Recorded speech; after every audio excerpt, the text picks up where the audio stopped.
Political analyst Sir Ryan Mabolok. Mayong buntag sir ug welcome sa Straight to the Point. Yes sir? Yes, good morning ug sa tanan na naminaw sa imong program. Yes, may buntag, Prof. Ug welcome back din sa DXDC RMN Davao. Diretso na ko sa akong pangutana, Prof. Dinhita karon sa unsa imong lantaw sa mga kandidato karon, no? Sa dugay-dugay nga panahon, karon gyud nabalik ang barangay and sangguniang kabataan nga eleksyon. Unsa imong tan-aw karon sa mga kandidato nato karon, Prof? Well, ang ato ang nakita sa pagkakaroon nagapon ang gitawag nato nga family-based politics.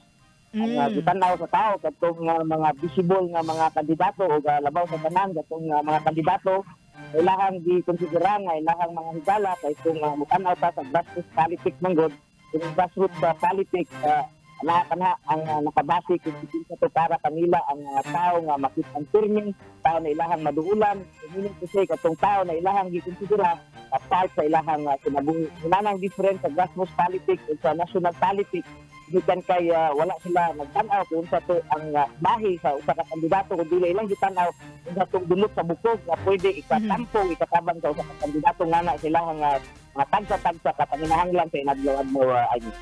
Unsa bay nakapainit karon? Unsa bay nakalingaw aning barangay sa Gudang Kabataan elections, Prof?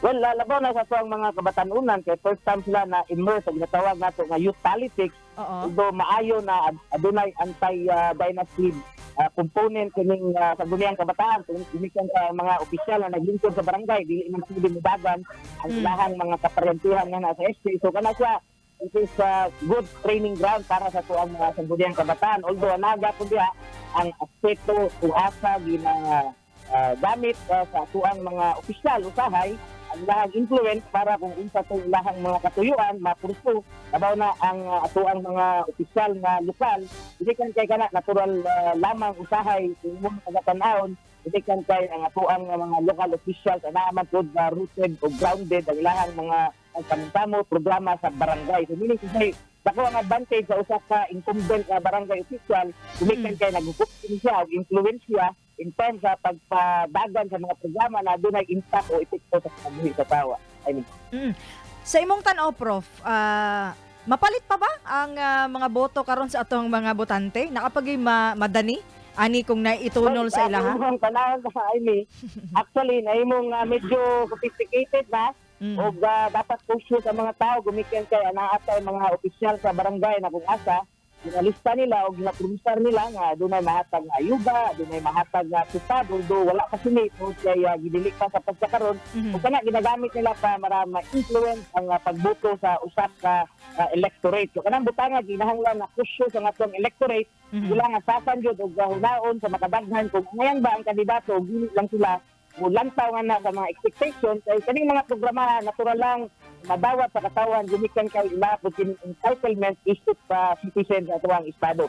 So kung man tanan medyo sophisticated na gumikan kay ginagamit ang maong mga programa sa gobyerno para ma-manipulate ang panguna-una sa mga botante.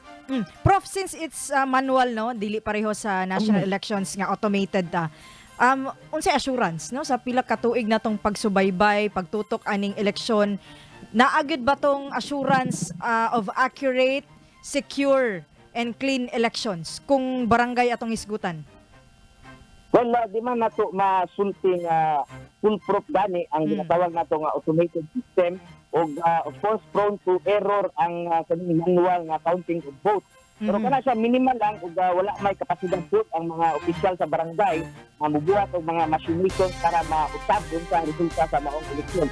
Misali kita sa trustworthiness sa tuwa mga teachers nga na sa pag-ihap sa mga boto ug ang sistema na giputinsin sa COMELEC para ma-ensure ang sagrado nga boto sa katawan maprotektahan para kung sino sa ilang gipili mao gyud mabutang nganha sa pwesto. Katapusang pangutana, Prof. Unsa bay imuhang tambag tips sa ato ang mga botante nga naapa karon sa period of naglibog pa sila kinsa gid ang ilang isulat sa balota? Well, piliyon nila katong mga leader nga competent na natangan na sa ginasulti nga andam mo alagad apan unsa ang kalidad sa pagpangalagad, unsa ang kahibalo sa usa ka leader lang masabtan sa usa ka leader. For example, sa barangay kung saan different sa resolusyon o ordinansa gumikan kay ang membro sa sangguniang barangay mao kana ang lugna mo panday sa balaod nga sa barangay na makahatag og kaayuhan sa katawan ug moprotekta sa ilahang well-being sa matag adlaw ay Yes. Daghang kay salamat Prof Ryan sa kanunay nga pagtubag gid sa among mga pangutana nimo Prof og dire sa higayon nga gihatag nimo sa DXDC Aramen Davao. Well, it's my pleasure. I mean, daghang salamat sa ato mga tigpaminaw. God bless sa ato ang tanan. Straight to the point. Straight to the point. DN Edition.